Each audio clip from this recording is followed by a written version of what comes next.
الحمدللہ والصلاة والسلام علی رسول اللہ اما بعد۔ السلام علیکم ورحمۃ اللہ وبرکاتہ۔ محترم ناظرین و سامعین، پچھلی 3 ویڈیوز میں ہم نے آپ حضرات کی خدمت میں ایسے 10 اعمال کا تذکرہ کیا جن کے کرنے پر قرآن و حدیث میں جنت کی بشارت سنائی گئی ہے۔ اب اسی سلسلے میں 11واں عمل ہے نابینا کا صبر کر لینا۔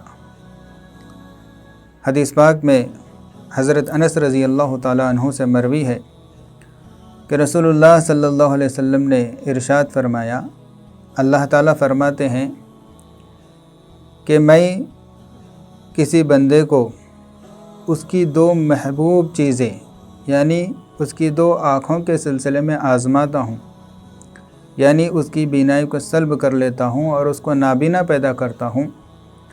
اور اس پر وہ صبر کر لیتا ہے تو اس صبر کے بدلے میں اس نابینا شخص کو جنت میں داخل کر دیتا ہوں۔ تو محترم سامعین کرام، اللہ تعالیٰ نے اپنی ساری مخلوقات میں سے انسان کو جس قدر حسین اور خوبصورت بنایا اور انسان کو جس قدر بہترین انداز میں بہترین اعضاء کے ساتھ اللہ تعالیٰ نے پیدا فرمایا، اتنا کسی اور مخلوق کو اللہ تعالیٰ نے پیدا نہیں کیا۔ خود اللہ تعالیٰ قرآن میں ارشاد فرماتے ہیں، لَقَدْ خَلَقْنَا الْإِنسَانَ فِي أَحْسَنِ تَقْوِيمٍ، کہ بلا شبہ ہم نے انسان کو بہترین انداز میں بہترین سانچے میں ڈال کر پیدا کیا ہے۔ یوں تو انسان کے جسم کا ہر عضو بہت قیمتی ہے۔ اگر کسی انسان کے جسم کا کوئی بھی عضو تلف ہو جائے، ضائع ہو جائے، خراب ہو جائے تو ساری دنیا مل کر اس کا مکمل متبادل بالکل پیدا نہیں کر سکتی۔ ہاں، کسی کا ہاتھ ٹوٹ جاتا ہے تو پلاسٹک کا ہاتھ لگا دیتے ہیں، لیکن قدرتی ہاتھ کے اندر جو سہولتیں ہیں، جو آرام ہے، وہ پلاسٹک کا ہاتھ وہ راحت انسان کو نہیں دے سکتا۔ کسی کا پیر ٹوٹ گیا تو پلاسٹک کا پیر لگا دیتے ہیں یا کسی اور دھات کا پیر لگا دیتے ہیں جس سے انسان چل پھر تو سکتا ہے، لیکن قدرتی پاؤں کے اندر جو راحت اور سکون ہے، جو سہولتیں ہیں، وہ اس مصنوعی پیر کے اندر نہیں ہو سکتی۔ تو اس لیے انسان کو چاہیے کہ وہ اللہ تعالیٰ کی ان ساری نعمتوں کا استحضار کرتے ہوئے اللہ تعالیٰ کا شکر کرے، اور خاص طور پر ان سارے اعضاء میں آنکھ جو ہے یہ انتہائی اہمیت والی ایک نعمت ہے، کیونکہ جس شخص کو آنکھ کی نعمت سے محروم کیا گیا،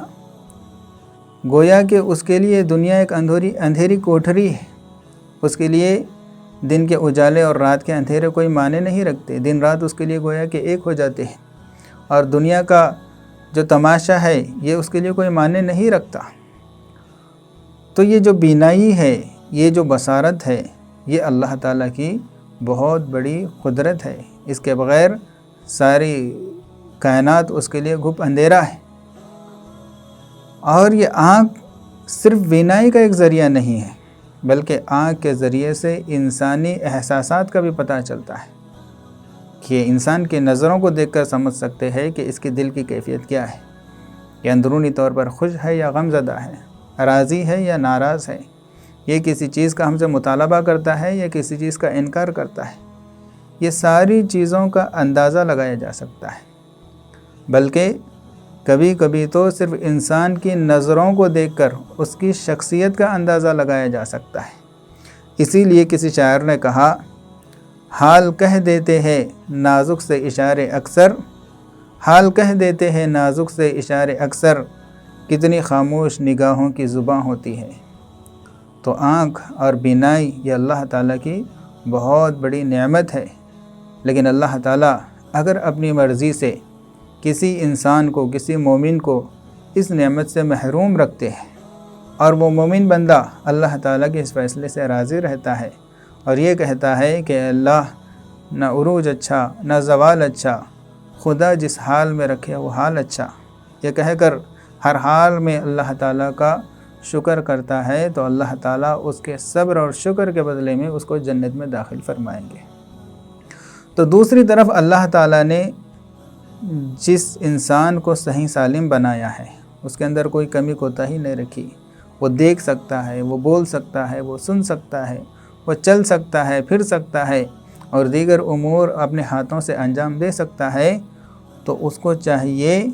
کہ ان نعمتوں کا صحیح معنی میں شکر ادا کرے۔ اور شکر کا مطلب یہ ہوتا ہے کہ ان نعمتوں کو صحیح استعمال کرے۔ اللہ تعالیٰ قرآن میں سورۃ التکاثر کے آخر آیت میں فرماتا ہے وَلَتُسْأَلُنَّ يَوْمَئِذٍ عَنِ النَّعِيمِ کہ کل قیامت کے دن ہم انسان سے ہر نعمت کے بارے میں سوال کریں گے کہ ان نعمتوں کو کہاں صرف کیا، کہاں خرچ کیا، کیا حق ان کا ادا کیا۔ تو وہیں پر ایک جگہ قرآن میں اللہ تعالیٰ خاص طور پر 3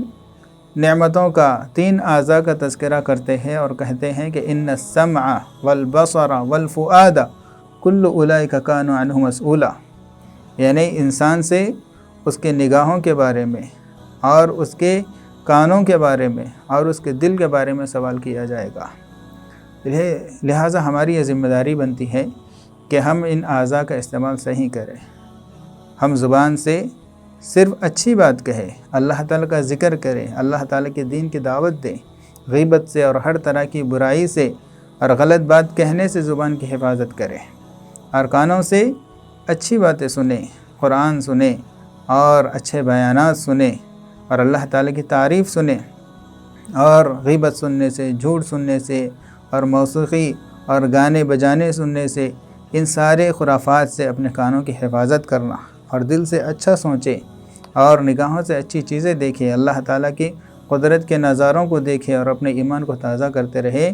تو اس طرح ہم اپنی نعمتوں کا صحیح استعمال کریں گے تو پھر قیامت کے دن سوال و جواب ہمارے لیے آسان ہو جائے گا۔ اگر ان اعضاء کی ناقدری کرتے ہیں، ناشکری کرتے ہیں اور ان کا غلط استعمال کرتے ہیں تو پھر کل قیامت کے دن یہ ہمارے خلاف حجت بن جائے گی، بلکہ ہمارے ہاتھ، ہمارے پاؤں اور ہماری زبان، ہمارے آنکھیں اللہ تعالیٰ قیامت کے دن ان ساروں کو قوت گویائی دیں گے، اور یہ خود اپنے زبان سے کہیں گے کہ ان کے ذریعے سے کیا کیا غلط کاریاں اس انسان نے دنیا کے اندر انجام دی تھی۔ اس لیے بہت ڈرنے کا مقام ہے، اور جن کو اللہ تعالیٰ نے اپنی مرضی سے نابینا بنایا ہے اور وہ اس پر صبر کر لیتے ہیں تو ان کے لیے بہت مبارکباد ہے کہ اللہ تعالیٰ، اللہ کے رسول صلی اللہ علیہ وسلم نے ان کے لیے جنت کی بشارت سنائی ہے۔ اب ہم آگے بڑھتے ہیں تو 12واں عمل جس پر جنت کی بشارت سنائی گئی ہے وہ غصے کو پی جانا ہے۔ نبی کریم صلی اللہ علیہ وسلم نے ارشاد فرمایا لا تغضب ولک الجنہ، غصہ مت کر، تیرے لیے جنت ہے، یعنی غصہ نہیں کرے گا تو پھر جنت کا مستحق ٹھہرے گا۔ دیکھیے غصے کا آ جانا ایک طبعی بات ہے۔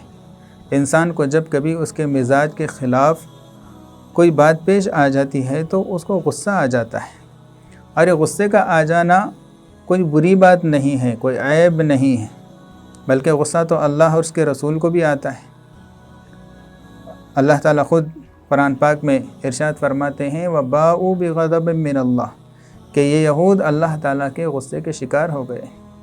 اور ایک حدیث قدسی میں اللہ تعالیٰ فرماتے ہیں کہ ان رحمتی غلبت غضبی کہ میری رحمت میرے غصے سے بڑی ہے۔ اور نبی کریم صلی اللہ علیہ وسلم نے ایک جگہ یہ ارشاد فرمایا اللہ تعالیٰ کے غصے کے بارے میں کہ ان الصدقۃ تطفئ غضب الرب وتدفع میتۃ السوء کہ صدقہ کرنا